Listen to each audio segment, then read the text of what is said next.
देवांश, जिस तरह से डोनाल्ड ट्रंप का ट्वीट आया है सोशल मीडिया एक्स पर, उन्होंने पोस्ट करके सीज फायर का ऐलान किया है। दूसरी तरफ जो ईरान के विदेश मंत्री हैं वो इनकार कर रहे हैं कि ऐसा कोई भी समझौता नहीं हुआ है। अब इसको कैसे समझा जाए, क्या जानकारी है, क्या सीज फायर का ऐलान हो चुका है? ईरान अगर हो चुका है तो फिर ईरान के विदेश मंत्री इनकार क्यों कर रहे हैं?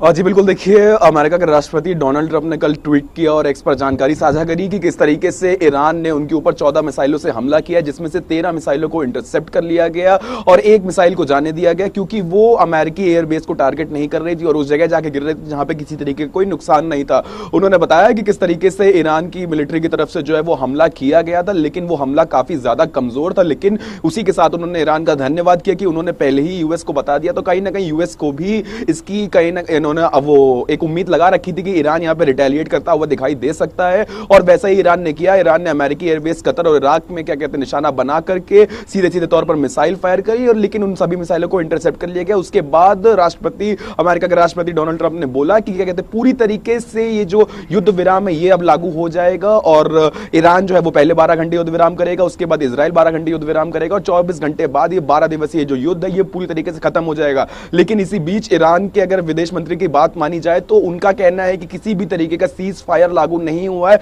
और इसी के बीच में एक बहुत बड़ा अपडेट यह है कि ईरान ने राष्ट्रपति डोनाल्ड ट्रंप के सीज फायर के एक ऐलान करने के बाद यहां पे ईरान की तरफ से जो मिसाइलें हैं वो दाग दी गई हैं इजराइल के ऊपर। 3 नागरिकों की मौत भी हो गई है। इजराइल डिफेंस फोर्स ने अपने एक्स पे ये जानकारी साझा करी और बताया है कि ईरान की तरफ से जो हमले हैं वो अभी भी पूरी तरीके से जारी हैं, जिसमें से इजराइल के 3 लोगों की मौत भी हो गई। तो ये कहना अभी गलत होगा कि ईरान और इजराइल के बीच में जो है वो सीज फायर पूरी तरीके से हो चुका है, लेकिन अब ये देखना होगा कि इजराइल किस तरीके से रिटेलिएट करता है। क्या इजराइल अगला कदम ईरान की तरफ बढ़ाएगा या इजराइल सीज फायर लागू करने की कोशिश करेगा? राष्ट्रपति डोनाल्ड ट्रंप ने क्योंकि इसका ऐलान किया है तो कहीं ना कहीं इजराइल को यह बात थोड़ी सी सुननी पड़ेगी। लेकिन इसी बीच में ईरान ने जिस तरीके से यहां पे सीज फायर के लिए पूरी तरीके से मना कर दिया और उसी के साथ साथ मिसाइल फायर करी जिसमें इजराइल के 3 नागरिकों की मौत हो गई है, तो यह कहना अभी गलत है कि जो सीज फायर है वो पूरी तरीके से लागू हो चुका है। जी बिल्कुल, तो जिस तरह से आप बता रहे हैं कि फिर से अभी जो ताजा जानकारी है ईरान की तरफ से फिर से हमला किया गया है, तो इसका मतलब सीधा सीधा यह है कि कोई सीज फायर हुआ नहीं है। लेकिन जिस तरह से एक्स पर पोस्ट आया है ट्रंप का और उन्होंने सबको बधाई भी दी, इसके पीछे क्या ये माना जाए कि ट्रंप ये समझ रहे हैं, वो ये चाहते हैं कि वाकई में सीज फायर हो, उन्होंने बात की होगी, लेकिन जिस तरह की उनकी भाषा है जो एक्स पर उन्होंने लिखा है कि पहले ईरान करेगा,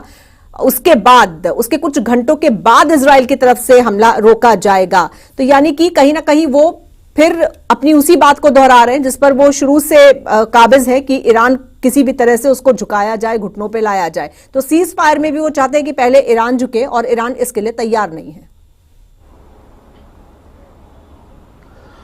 जी बिल्कुल, देखिए इसी के साथ मैं बताना चाहूंगा कि ईरान की तरफ से ऑफिशियली पोस्ट किया गया एक्स पे जानकारी साझा करी गई है कि ईरान झुकने वालों में से नहीं है, ईरान नहीं झुकेगा। तो जिस तरीके से अमेरिका के राष्ट्रपति डोनाल्ड ट्रंप का कहना है कि पहले ईरान जो है वो सीज फायर को लागू करेगा 12 घंटे के लिए, उसके बाद इजराइल 12 घंटे के लिए सीज फायर लागू करेगा, तब जाके ये युद्ध विराम होगा। लेकिन अगर ईरान की माने तो ईरान का साफ तौर पर यही कहना है कि ईरान नहीं झुकेगा, ईरान झुकने वालों में से नहीं है। तो ये कहीं ना कहीं जो एक डिफरेंस ऑफ ओपिनियन आप मान सकती हैं कि ये राष्ट्रपति डोनाल्ड ट्रंप के बीच में और ईरान के खामनेई के बीच में ये चलता हुआ आ रहा है, तो उसके बीच में सीज फायर लागू होना काफी ज्यादा मुश्किल माना जा रहा है क्योंकि जिस तरीके से अमेरिका के यहां पे मारे तो अमेरिका का मेन टारगेट था ईरान की न्यूक्लियर साइट्स पे हमला करना, जिसको कहीं ना कहीं राष्ट्रपति डोनाल्ड ट्रंप की अगर मानी जाए तो उनका कहना है कि वो उन्होंने पूरी तरीके से अचीव कर लिया है। ईरान को कम से कम 5 से 10 साल न्यूक्लियर पावर के लिए पीछे छोड़ दिया। लेकिन ईरान की अगर यहां मानी जाए तो ईरान का कहना है कि हमारे यूरेनियम को किसी भी तरीके का कोई नुकसान नहीं हुआ है। फोर्डो जो उनकी न्यूक्लियर साइट थी वहां पे ऐसा माना जा रहा है सूत्रों के हवाले से कि ईरान ने अपने न्यूक्लियर यूरेनियम को वहां से हटा दिया था, कहीं और सुरक्षित जगह उसे मूव कर दिया गया था, जिसके चलते ईरान ये कह रहा है कि उसके न्यूक्लियर पावर को किसी भी तरीके का कोई नुकसान नहीं हुआ है, जिसके चलते अभी भी ईरान झुकेगा नहीं और ईरान तब रुकेगा जब इजराइल पहले यहां पे सरेंडर करेगा। तो ये कहीं ना कहीं जो कॉन्फ्लिक्ट है वो बढ़ता हुआ दिखाई दे रहा है। मिडिल ईस्ट में देवांश आप बने रहिए हमारे साथ, दिखाई दे रही है। ठीक है देवांश, बने रहिए आप हमारे साथ। इधर सीज फायर के ऐलान पर